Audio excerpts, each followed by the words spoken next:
Hey beautiful, welcome to my channel, welcome back to my channel. If you've been here before, it's your girl Farida, also known as Curly Proverbs. And in today's video, you can see we are tapping into all the summertime vibes because we are going to be looking at how to take care of your hair when it's extremely hot and extremely dry outside. In fact, the ingredients we're going to cover in today's video are going to help you out if your hair is dry because of extreme cold and extreme heat. Here in the UK, we are about to hit record highs on Sunday.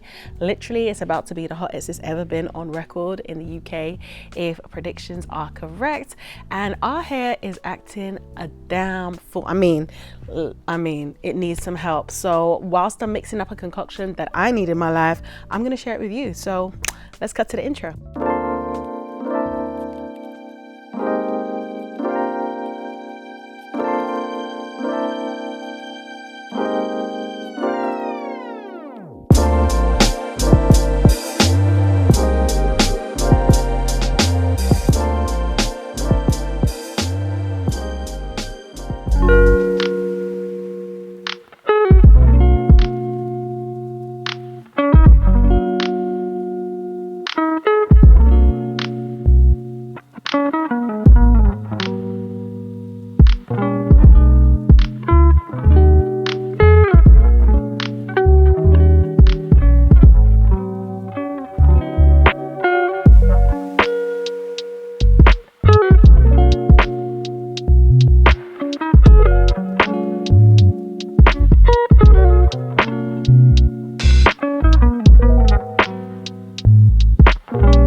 Okay, so treatment done. You guys have seen the hair when it was freshly washed. It's actually several days later. Hair is still feeling super hydrated, which can be tricky for me to achieve when it's a wash and go. I have to say, whenever you do these hydrating treatments, if you do go for the heavier items, the heavier ingredients such as the cocoa butter, shea butter, you do sacrifice that volume. But when it comes to time to cleanse your hair, when it comes to time to detangle and do your wash day, it's going to be so much easier to detangle because your hair is going to remain much more hydrated, which really does help with minimizing tangles. So I'm going to talk you through some of the benefits of these different ingredients, most of which I think you can find around your home. And I think also you may be able to hear a cameo appearance by my husband and son in the living room because they're gonna have their windows open because it's a heat wave. Okay, an absolute fave, an absolute staple, cocoa butter. Now this could be interchanged for shea butter. Both are crazy hydrating. I mean, if you are really struggling with hydration, particularly if you have thicker, kinkier, curlier hair types, so my 4C ladies, this would be ideal for you. Anyone that really struggles, if you do something like swimming, like sports where you have to constantly cleanse your hair, definitely incorporate this into your regimen. If you have finer hair, if you have wavier hair that's easily weighed down by heavier products, perhaps look at using a smaller amount of this, but maybe as a pre-shampoo treatment mixed in with like some honey or apple cider vinegar. It really will help to keep your ends from splitting and to keep a healthy shine and hydration to your hair.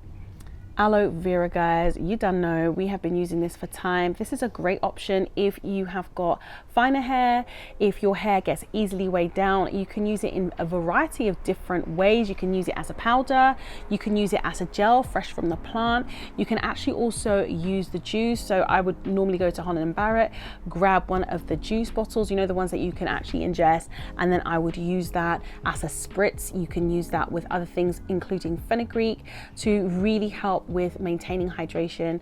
As with, I think, most of the things that we would recommend here, just be consistent with them.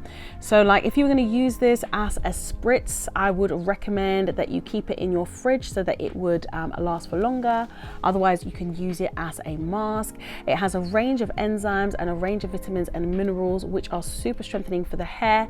It's also the perfect pH for the hair to keep the cuticle sealed and seal in that moisture once you've imparted your hydration.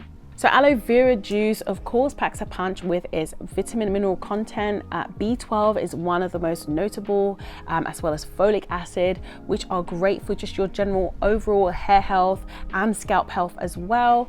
And as I say, it keeps those cuticles down and keeps your hair shining and locks in that moisture.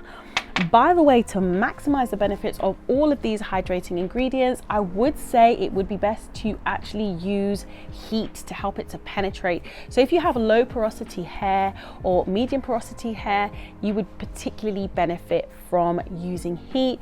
This allows the cuticle to lift, increases kinetic energy in the ingredients, and allows them to deeply penetrate into the hair. And then you can finish off with a cold rinse to really seal in all of that goodness and keep your hair hydrated for days as necessary. Prickly pear, I have to shout out my girl Shareya. She actually put me onto this.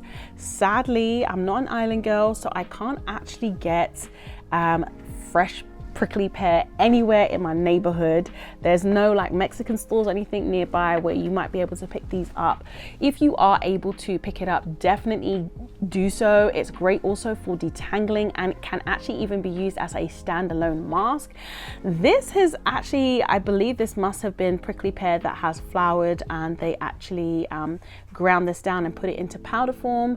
If this was my first time actually using it, I did really like it. I found it to be quite balanced in its strength and hydration. I wouldn't say that it was overtly hydrating. I would say that it was more of a balanced ingredient, and sometimes it's really quite important to have that balancing ingredient in your mixes. As I say, like each of these ingredients can be used as a standalone, or they can actually be blended with each other. You could literally go ahead and just grab aloe vera juice and put that into your regular conditioner and it would work just fine, or you can make a cocktail of all of these. Moving on to my bae from day one, castor oil. Now this is super thick. I would not recommend it for straighter, finer hair types. Maybe you could use it as a pre-shampoo treatment, but I definitely would not suggest that you leave it in as your final treatment of the day, such as like your deep conditioner, rinse, and expect to go about not having your hair weighed down. It's super thick. It is pretty much like honey, but it's unmatched for its hydrating properties and also for its thickening of hair. If you apply this to your scalp, if you have thinning areas, balding areas, grab you some really good essential oils, put that in, and I'm telling you, your hair will be mad hydrated. Again, for my kinkier, curlier, coilier girls, this is a must in your arsenal. And then of course we have glycerin. Now I mentioned before that this is one of my mother's absolute favorites. Like when the summertime comes and she starts experiencing that notorious dryness that we get with extreme weather, honestly, whenever she applies this, I can so tell the difference. I remember the first time her twist out was looking juicy and I was like, Mom, what have you used differently? It was of course glycerin. Glycerin is a known humectant, i.e. it draws in moisture, into your hair and will keep it looking shiny and healthy. It actually can also be used on your skin as well.